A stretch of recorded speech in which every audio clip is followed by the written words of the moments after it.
చాలా సంతోషంగా ఉంది. కొలిచిన వారికి కొంగ బొంగారు అని మన అవ్వగారికి ప్రత్యేకమైన పేరుంది.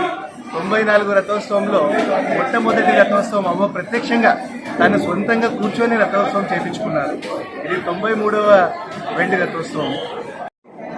మీరు కూడా అందరూ వచ్చి దర్శనం చేసుకొని తరించాలని కోరుతున్నాము. మధ్యాహ్నం 3:01 అవ్వగారి వెండి రథోత్సవం ప్రారంభమవుతుంది. గురువీధులుగా అందరికీ అవ్వ స్వచ్ఛంగా వచ్చి అందరికీ ఆశీర్వాదం ఇచ్చి మళ్ళీ 7 గంటలకి తన అవ్వ గుడిలో చేరుకుంటుంది. మీరందరూ పాల్గొని సంతోషపడి ఆనందంగా ఈ పండుగ వాతావరణంలో సుఖశాంతులతో ఉండాలని కోరుతున్నాను.